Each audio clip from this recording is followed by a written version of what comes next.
C'est la seconde vidéo sur la diffamation. Cette seconde vidéo, elle est très utile parce qu'on traverse une période particulière. Je pense que vous l'avez, pour beaucoup, vous l'avez remarqué. Euh, Plus personne, absolument plus personne n'est à l'abri de la diffamation. Vous pouvez être femme ou homme politique. Vous pouvez être sportif. Vous pouvez être une personnalité publique un petit peu en vue.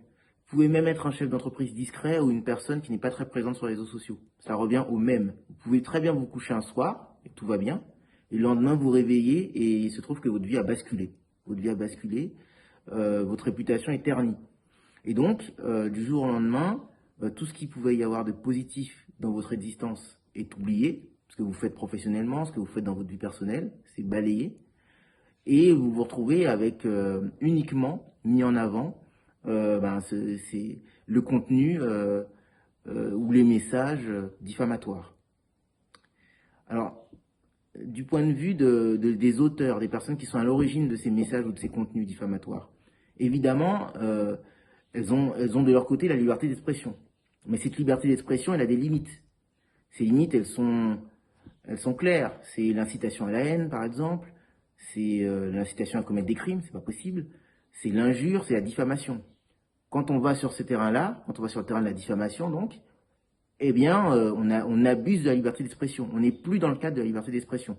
Et là, on risque des sanctions.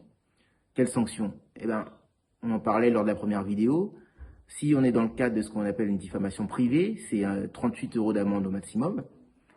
Si on est dans le cadre de la diffamation publique, là, les choses se durcissent, puisque l'amende peut aller jusqu'à 12 000 €. Et dans toutes les hypothèses, si vous avez causé un préjudice à la victime de la diffamation, eh bien oui, vous allez aussi devoir lui verser de l'argent, vous allez aussi devoir l'indemniser. Alors, en pratique, par exemple, pour ceux qui utilisent des groupes WhatsApp, la distinction entre la diffamation privée et la diffamation publique, qui est plus sévèrement sanctionnée, elle n'est pas toujours facile à comprendre. Parce que vous voyez très bien quand vous êtes sur un groupe WhatsApp, parfois vous êtes avec un cercle proche, un cercle d'amis ou la famille, et là vous serez plutôt, s'il y a diffamation, ce sera plutôt de la diffamation privée.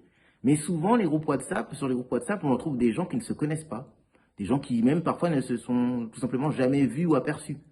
Et donc là, parfois, on peut être amené à considérer qu'en fait, s'il y a des éléments diffamatoires qui sont postés, si on ternit la réputation de quelqu'un, si on porte atteinte à sa considération, ben là, peut-être qu'on se retrouve dans le champ de la diffamation publique et on peut s'exposer à une amende de 12 000 € donc, et peut-être devoir indemniser la victime.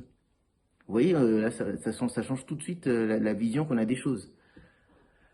Une question aussi qui revenait, j'ai eu quelques échanges, et il y a une question qui revenait, c'était autour du pseudonyme. Est-ce que le pseudonyme, vous voyez, c'est une garantie à 100% qu'on ne va pas être inquiété, qu'on va pas faire l'objet de poursuites judiciaires?